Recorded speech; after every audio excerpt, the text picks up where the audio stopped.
Friends, hi, welcome to day 32. I hope you're well. In today's readings, firstly Exodus, we see Moses and Aaron, they go and they speak to Pharaoh. Pharaoh doesn't listen, and so they try doing these signs that God had told them to do, to use to try and convince him. But that doesn't work because Pharaoh's magicians go out and they find ways to copy it, to do the same things. I don't quite know how. But that says to me that sometimes we can focus so much on how and why things happen, and we find ways to do everything. As a human race, we like to think we're incredibly clever and there's nothing we can't do, and that man can kind of conquer everything. Sometimes we can focus so much on trying to do that we lose, if you like, the sense of wonder, or we lose the understanding that God is in control of everything. And so then we see God sends plagues on Pharaoh and on Egypt. There's 10 plagues in all. We'll see some today and some tomorrow. So the ones we see today, we see blood, we see frogs, we see gnats and flies. And so blood, where the water in the Nile turns into blood. Water, if you like, was freely available in Egypt. If you have the Nile running through your country, you tend to take water for granted. There's so much of it. It's freely available. You don't need to think much about water. And so then God takes that away. And they then either have to choose between drinking blood or dying. Sometimes if we take things for granted that are from God and we try and take God out of the picture and just assume that we can sort it ourselves, don't be surprised if that then gets taken away. Then we see the plague of frogs, not lions, not bears, not birds of prey, not anything big, not anything impressive or dangerous, but frogs. And note in this one that God can use the smallest things to punish.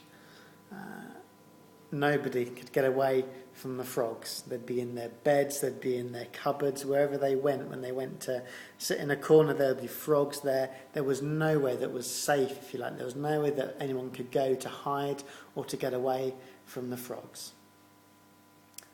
Then there were the gnats, or in some versions it talks about lice. And now the priests are in trouble.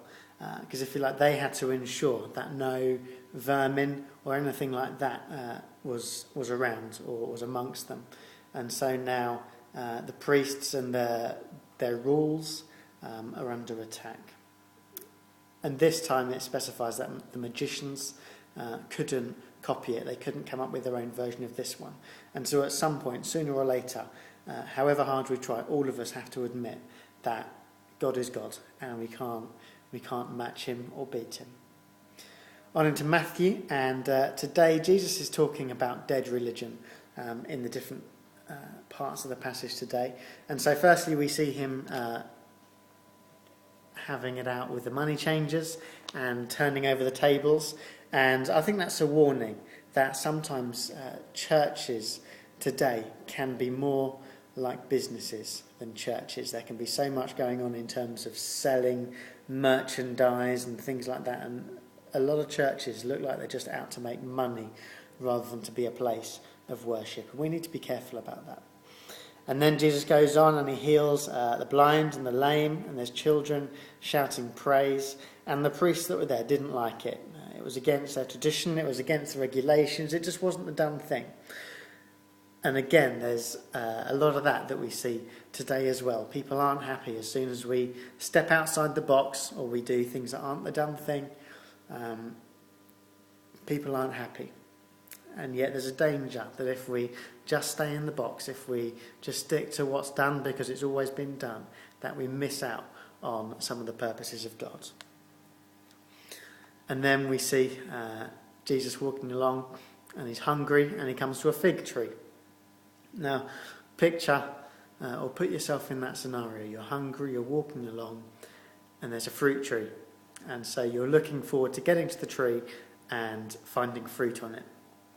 That's exactly what Jesus wanted, and yet all he found when he got to this fruit tree was leaves. And in the same way, Israel was seen, if you like, as a vine, or a vine was a symbol of Israel. And so, if you like, Jesus has come to look for fruit in Israel, and all he's found is leaves. All he finds is rituals and just dead religion, legalism. And then what we see is he destroys the tree. He doesn't find any fruit on it, and so he puts his hand to it, he destroys it, and the tree withers up completely. What he's saying is that there is no place in the kingdom of God for dead religion. Friends, enjoy your day, and I'll see you tomorrow. God bless.